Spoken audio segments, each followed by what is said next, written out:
If you really want to hear about it, here's what happened.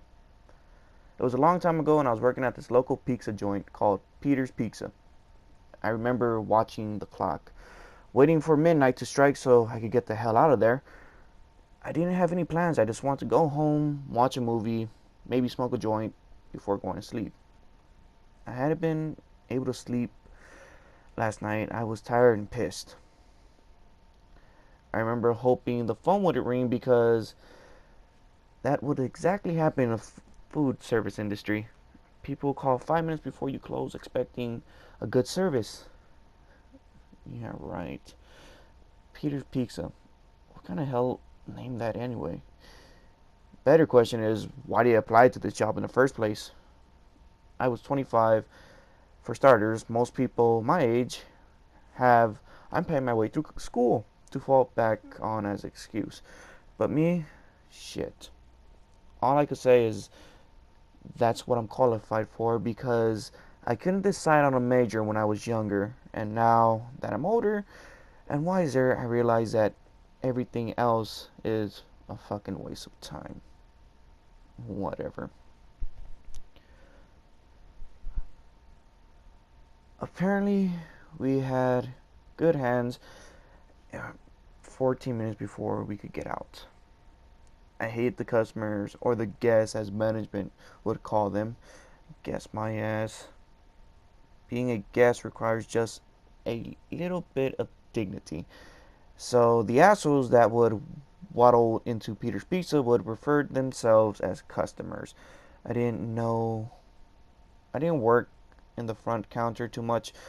I'm not entertainingly sure which end of the stick I would be getting because usually clocked as a delivery driver, Paul, the owner of Pizza, gave me $50 a week for gas, which was enough, more than enough for me.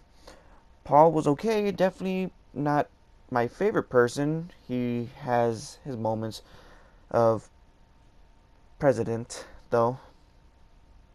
Tonight wasn't one of those nights.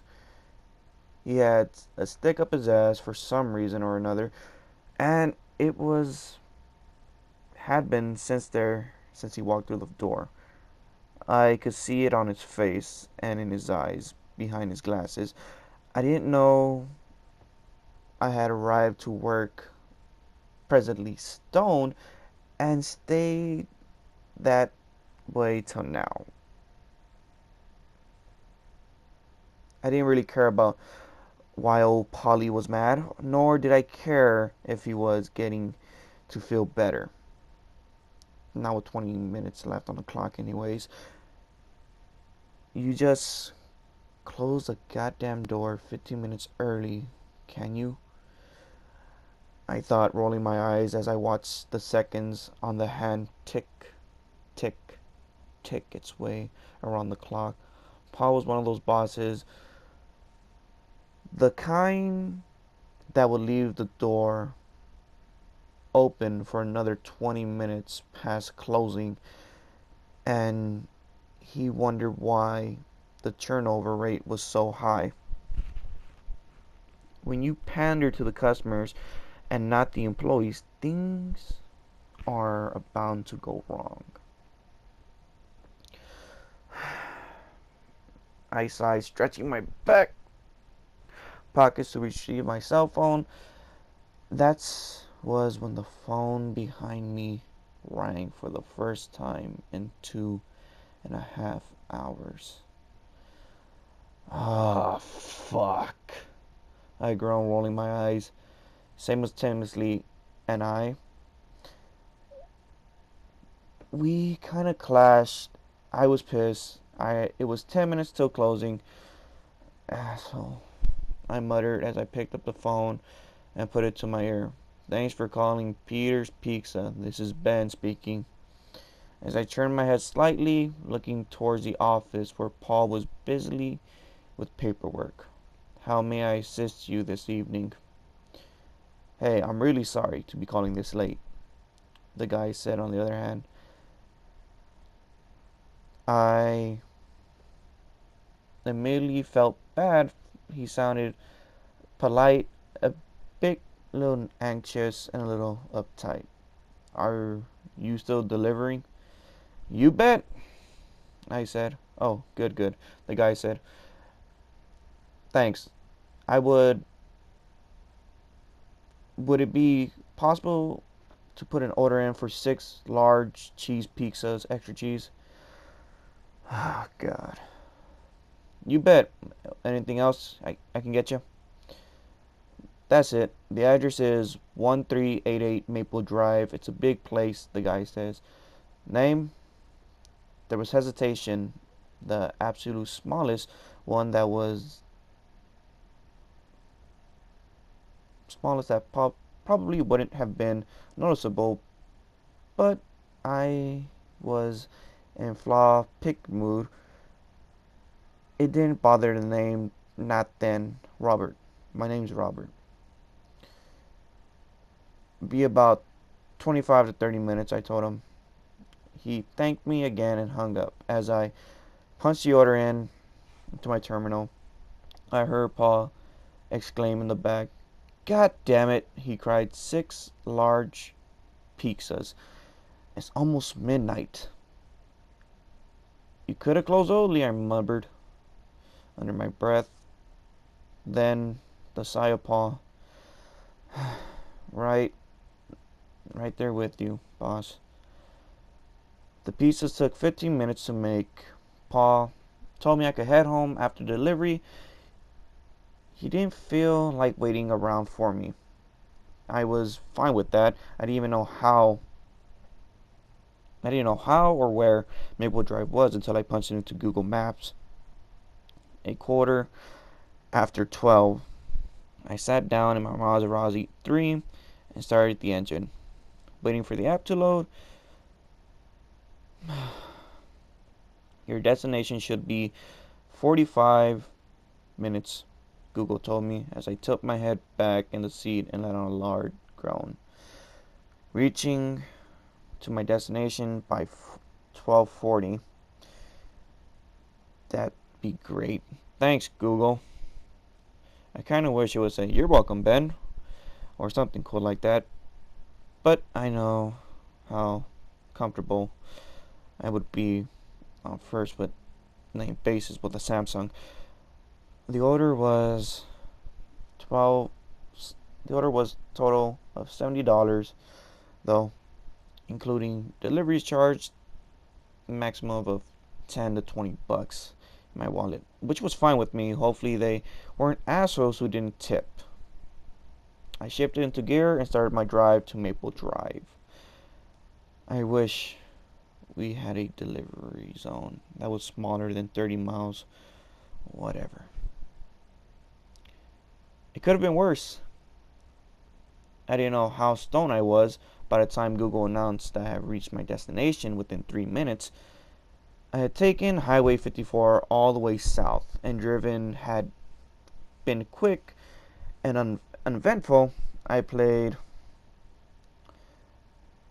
Blink 182 on my way because some things never get old, no matter how old you are. I wasn't really familiar with the area. I was glad as hell to have GPS. After a while, the endless fields either stayed on the highway but slowly turned into black looming forests. The trees were black shape against the eternity dark sky. Lit a cast of my headlights. I'm pretty sure this was the first and last time I was that far south on 54. I'm all alone out there. That was true or false. At the same time, I've passed 3 or 4 houses.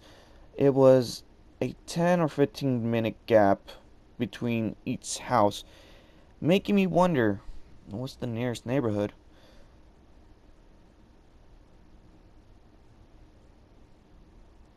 Had been 5 to 6 miles. My ever wild imagination conjured up an imagination. I was dead in a bathtub, and the shower head was running over my naked, bloody body.